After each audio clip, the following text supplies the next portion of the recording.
Do my characters talk to me? Maybe, sometimes.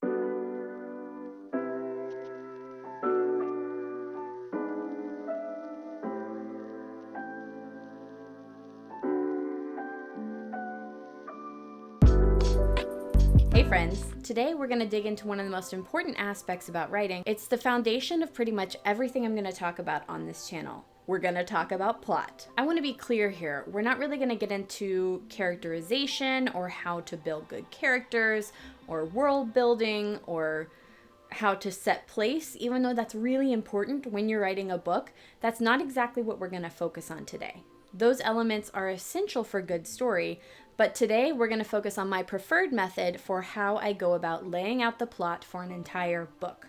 As some of you may or may not know, in the writing world, you pretty much fall into one of two categories. Now, this is a spectrum, but in general is what I'm talking about. You're either a plotter, somebody who likes to sit down and map out the entire structure of their book from start to finish, or you're a panster, somebody who flies by the seat of their pants and writes willy-nilly, goes where the breeze takes them, whatever they want to do. Personally, I don't really know how anyone goes about it that way, but if you are a panster, tell me how you do it. Seriously, I have no idea. But like I said, this is a spectrum. While I do a lot of plot work, by the end, I kind of get pretty loosey-goosey with it. There is no one correct way to write a book. Let me be clear about that up front. And the characters are sometimes just so unruly by the time I get in there, but I have to make adjustments to the things that I've plotted out in the first place. That's just how it is. Do my characters talk to me? Maybe, sometimes. Not in the way that I feel like I hear some authors speak about the phenomenon, but they will sometimes deviate from things that I have planned, or they will change, or I'll learn new things about them, which will throw everything into disarray, and then I have to go back and essentially rework this frame that I come up with. So my main approach to plot work comes from a presentation that I saw on YouTube a lot of years ago. And this presentation was by a guy named Dan Wells. And he credits this plot structure to the Star Trek RPG role-playing guide, I think, which admittedly I have personally not read, but I'm gonna trust Dan here that what he has broken down is from that original work. If you haven't watched this presentation on how he does plot work, I will link it in the notes below. It's pretty old and it's broken up into parts, but it has amazing information. I also want to preface that I kind of mix Dan Wells' approach with elements from Robert McKee's story. If you haven't read this book, do yourself a favor and buy it right now, because it is an amazing piece of work that talks about the craft of storytelling as a whole and how we use story to go through events and change. So the approach that I use is called the 7-point plot structure. And it's an amazing technique that has been instrumental in my storytelling growth. I'll be going over each of the 7 points, what they are and how to use them, before I hop into a few examples from major movies that I hope you've seen. I've chosen ones that I think are pretty well known, but sorry, there's gonna be spoilers in this. Can't do anything about it. In essence, the 7-point plot structure is as follows. We have the hook, plot turn 1, pinch 1, the midpoint, pinch 2, plot turn 2, and the resolution. But what does all of this mean? You're in luck because I'm going to break it down for you. But before I get into the nitty-gritty of the 7-point plot structure, I really want to take a minute to talk about what story is. We really need to understand that the basis of all story is change. How do characters change? How do events change? How do worlds change? It's all about a give and take and establishing a certain balance. In the book Story by Robert McKee, he makes a really big deal out of this. And if you think about it, he's right. Events are change. When something happens that's worth telling, it's because it has gone from one state to another. We are moving from a positive to a negative, or a negative to a positive. We're going through a transition of some kind. So that means that balance is incredibly important when starting your storytelling. If a character starts sad, they end happy. If they start good, they end bad. If they start naive, they end enlightened, and vice versa. We can also think about this in terms of plot, not just character arc. So if we're talking about events, if the events of a story start hopeless, that means by the end, the events should be hopeful. It's all about that give and take of the change and the balance of your story from the beginning to the end. And this balance isn't just on an entire story level or a book level or an entire movie. We can scale this down to be balance from chapter to chapter.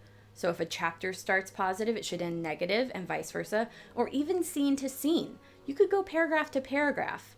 And in the same vein, if you zoom out, maybe in a series of books, if the series starts hopeless, then maybe it should end hopeful, or vice versa. There should always be some type of shift or change, whether we're looking at the macro or the micro level. So keep that in mind as we dive into the more complex aspects of plot building. So that brings us back to our 7-point plot structure. And Dan set up this balance beautifully in his presentation because we aren't actually going to start with the beginning. In order to achieve balance, we need to know where our characters are going to end up. We're working with that dual aspect approach, right? So we won't start with the beginning of the story. I know, it's crazy. You start with where you want to end and you work backwards. Now, the way stories come to you may not be that way. You're not going to get an inspiration for a story with a resolution, although I do know some people work that way. It just depends. I'm not really in control of how the muse works with you. That's a personal relationship that I don't want to get into. For me, stories usually come in the form of a scene in the middle of the book that I will build a character around and then events around, and I work out from there. So you're not gonna start conceptualizing your story necessarily with the end. But once you have that initial spark of inspiration, you do have to figure out where your characters are gonna end up. And I know I can hear you. Some writing purists may abhor this approach, and they think that it is sacrilegious to the art of writing because it's this beautiful, magical thing that starts at the beginning and ends at the end. And how would you ever go about desecrating this gorgeous interaction with the muse? But if you want to get into plot work, I'm sorry, this is essential. Suck it up, Buttercup. This is what makes good storytelling. So if we're starting with the end, that means that up first is our resolution. This is where you want your characters to end by the climax of your story. Specifically, what they're doing, what they've accomplished, and who they are. So let's start this whole thing off by looking at the movie Avatar. Sorry if you haven't seen it because it's about to get really spoilery up in here. So, what's the resolution of this movie? What's the climax? Jake Sully becomes an avatar. He's incredibly powerful. He's a Na'vi warrior, and he defeats the evil, exploitative, militaristic humans that have invaded this planet. Once we know the ending, we can go back to the beginning. Why? Why, you ask? Oh, it's because we are balancing everything out. You know your resolution, which means that your beginning, your hook, should be the exact opposite of that. This is the state of the story where your reader or your audience first dives in. It's the first look we get at your story, and it should be the opposite of whatever your ending is. So what's the opposite of badass Jake Sully, Na'vi warrior defeating the military? Yep, he's a human. He's weak. In this, he's actually wheelchair bound. He's a grunt who follows orders, doesn't question anything, doesn't think for himself. He's essentially a nobody. This establishes where he is now at the beginning of the story versus where he will be by the end of the movie. So once we have our overall balance for the beginning and the ending, the hook and the resolution, we have to move on to a midpoint. This is going to be that central area where our character and the events move from one state to another. It should be right in the middle. Maybe not necessarily timeline-wise, even though it should kind of line up there. But this is the event or the point of change where we start to move from one state to another. Your characters and events should be in transition here. So back to Avatar. We see this transition when he is welcomed into the Na'vi people's area in that big tree, and he is accepted to learn how to train to become a warrior. And he learns a lot of things, both physically and mentally, in that time, which sets up both character arc and action arc. It's really where we start to see him transition as a character. But it's also where he starts to gather information as a spy for the military. So a lot of things are happening at that midpoint. Now that we have a beginning, a middle, and an end, it's time to fill out that good stuff that takes us between those points. So we go back to the plot turn 1, and this is an easy one. The plot turn 1 is essentially the inciting incident of the story. It's that point of no return where your character goes left or right and it changes their world forever, where they choose to either stay the same or change. And this should be how your character gets from the hook to the midpoint. So kind of think about how your character starts and where they begin to change and what is the event that's going to happen to get them between those 2 points. For Avatar, we see this pretty much straight away. In fact, we kind of dive right into the inciting incident. So a week before Tommy's gonna ship out, a guy with a gun ends his journey. It's where Jake actually accepts the offer to come to this alien planet to take the place of his twin brother who has been tragically killed, essentially uprooting his entire life, and he joins this epic experiment and it opens up a whole new world for him, one that he can't go back from. So once you have plot turn 1 down, it's time to move on to plot turn 2. And this is pretty much the same formula. Again, this is going to be the event that gets you from your midpoint to your resolution. So we're just moving a little further along down your timeline. This will often manifest itself as that key moment where your characters figure out what they need in order to establish change to reach that balanced state. Someone will realize they have powers within themselves. It's often that the power is in you trope. Or they'll solve the riddle they need to catch a murderer. Or they'll get whatever objects they need or whatever knowledge they need in order to save the day. For Jake, this plot turn 2 essentially happens when he decides to jump onto that big flying bat dinosaur thing. The biggest one, like the one that nobody else has the guts to go after. Way I had it figured, Taruk is the baddest cat in the sky. Nothing attacks him. Easy boy. So why would he ever look up? Fulfilling an ancient Na'vi prophecy and becoming this legendary warrior. And that leads to him bringing everyone together, even the animals and the whole planet, to take on the military and defeat them and kick them out of here. It's his big, the power is in you moment. So now that we've got our hook, our midpoint, our resolution, our plot turn 1, our plot turn 2, we can go back and add the pinches. These are really where we get to add a little pressure on your characters to really get them moving forward. Think of this as your opportunity to really turn that screw on them. Oftentimes, this can be when the stakes go up. So it's a way for you to make shit hit the fan and let things get harder for your characters. I often like to think about this as that epic key change where your readers or your audience sit back and go, oh, shit. This is real. So for pinch 1, this comes right after plot turn 1. So right after your inciting incident. This is where something happens to your characters to up their stakes. It forces them towards their midpoint, towards that point of change. This is an easy one for Avatar because it's when Jake has gotten his new Na'vi body and he gets stranded in the wilderness and he gets attacked by all these things. So we have these life or death stakes for him. And for all intents and purposes, we think he's going to die out there. We think that his avatar, which is worth millions of dollars, is going to get lost. He's going to get fired and sent back to Earth, maybe. We don't know what's going to happen. And then on top of that, Neytiri saves his ass. And after he follows her, those fancy holy dandelion things show up.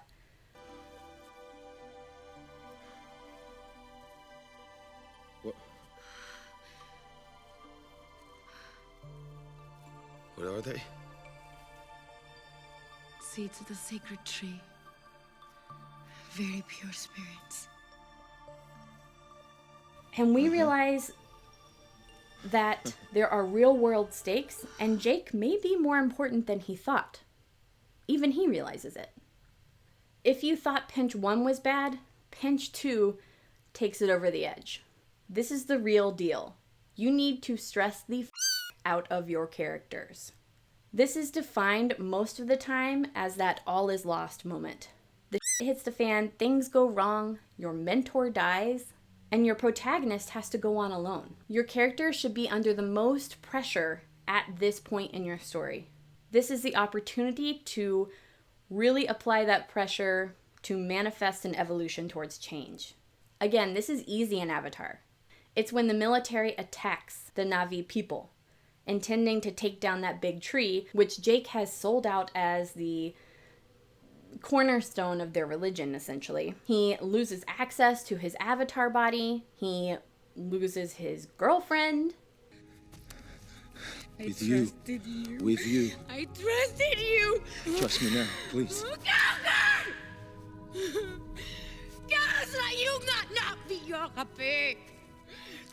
You will never be one of the people.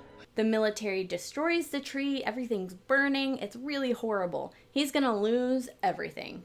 And at this point, it really looks like the big baddies are gonna win. It looks like our main characters have failed. There's no hope. This is that low point, which means that when we hit plot turn 2 and Jake realizes the power is in him and he jumps on that big dinosaur thing and swoops in and brings everybody together, it means so much more because we've just climbed out of that pinch, bringing us to the climax where he defeats the military and gets their butts off the planet. It's that much sweeter. And when we put all of these elements together, we have the 7-point plot structure. So let's hop into a few more examples to really nail this home for you. Let's take a look at this gem of a movie, Wonder Woman. If you have not seen this movie, what are you doing with your life? It is so good. When I tell you I cried in the theater, I am not lying. It came out of nowhere for me, really, because like DC. But Wonder Woman, put it on your list if you haven't seen it. Let's just forget 1984 ever happened.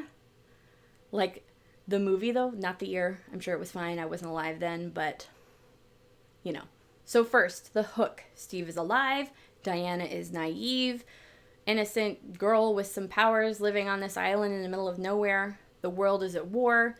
That's essentially our hook, our setup. Plot turn 1, the inciting incident. This is where Steve flies into that island and lands on the beach looking fine as hell. And Diana realizes the world is at war and she needs to go do something about it. So she decides to leave with Steve. Leave with Steve.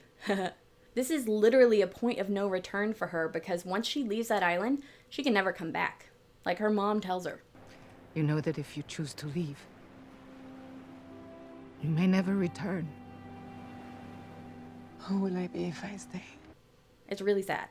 But it's her call to action. She's heading out on that quest. Pinch 1. This happens a little farther in the story than I would have anticipated. This is where things actually get real for Diana and real in the plot. And I define this as no man's land. This is where the stakes go up for her. And we have a few in this movie, but this is the really important one for the plot. These people are dying. They've nothing to eat and in the village enslaved, she said. I understand that. Women, we need children. to make our next position by How sunlight. can you say that? What is the matter with you? This is no man's land, Diana. It means no man can cross it, all right? This battalion has been here for nearly a year, and they barely gained an inch. All right, because on the other side, there are a bunch of Germans pointing machine guns at every square inch of this place. This is not something you can cross. It's not possible. So what? So we do nothing? No, we are doing something. We are. We just... We can't save everyone in this war. This is not what we came here to do.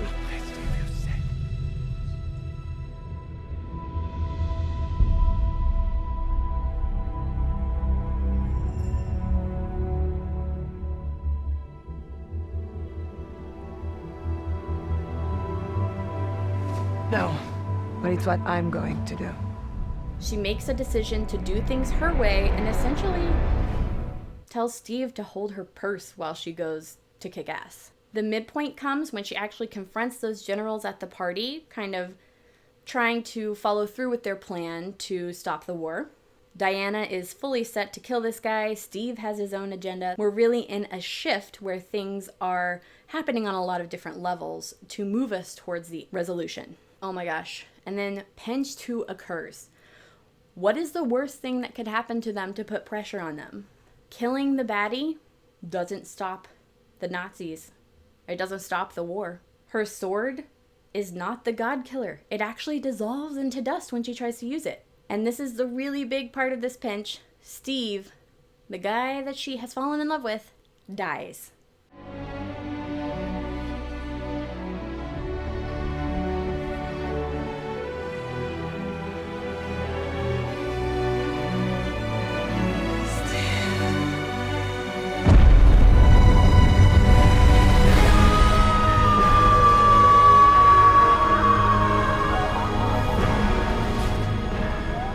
All is lost for Diana at this point. Her pinch is really bad. So plot turn 2. What does she find in order to realize her change? The power is in you. We see it again. She realizes that she is the god killer. She is this weapon that can stop everything. It's within her. So she claims her own strength, she realizes her own strength, and she uses it to defeat Ares and win. In the resolution or the climax of this story, she accepts the reality of her situation. She's no longer naive. She defeats Ares using her power and effectively ends the war. She's no longer this naive, protected little Diana on this isolated island in the middle of the ocean. And Diana saves the world. So maybe you're thinking this can only be done with like heavy action plot stories. Well, you'd be wrong. We can also use a 7-point plot structure on something as easy as romance. So we're going to jump into one of my favorite romance stories, which also happens to be a classic novel, Jane Eyre. So we start with Jane. What's her hook? She is a poor, sad little orphan girl living fully dependent on other people with no direction in her life. Where does she need to be by the end of the book? She needs to have money, she needs to know who she is, she needs to be independent, she needs to have family. Pretty much the exact opposite of what we would classify as a sad little orphan girl. Boom, we've already established our hook and our resolution. But what's her midpoint? Where do things begin to really shift and transition in the story? This would be when Rochester confesses his love for her and proposes to her underneath that tree. This is really where we see Jane defend herself for the first time. She's starting to stand up for herself and realize who she is, asserting some sense of self-worth. I'm a free person, and I'll go and do as I please. Yes, you will. You will decide your own destiny. Jane, I offer you my hand, my heart, and all my possessions. You laugh at me. Oh, no. Jane, I want you to live with me. To pass through life as my second self. My best earthly companion. Jane, have you no faith in me? None whatsoever. You doubt me? Absolutely. Jane, you know I don't love Blanche.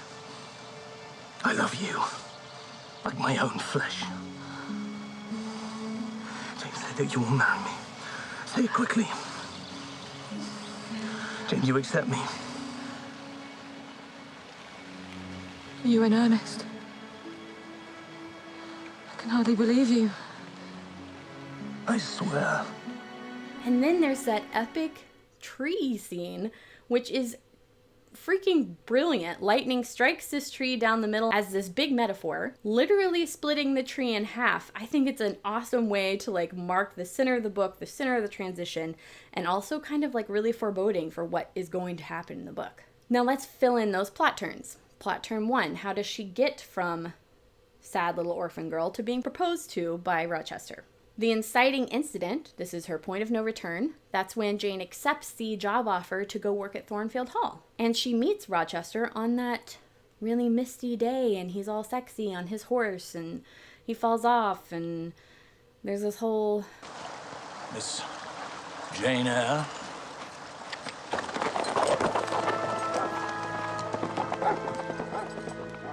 She's pulled out of her regular jury life and into a completely brand new one.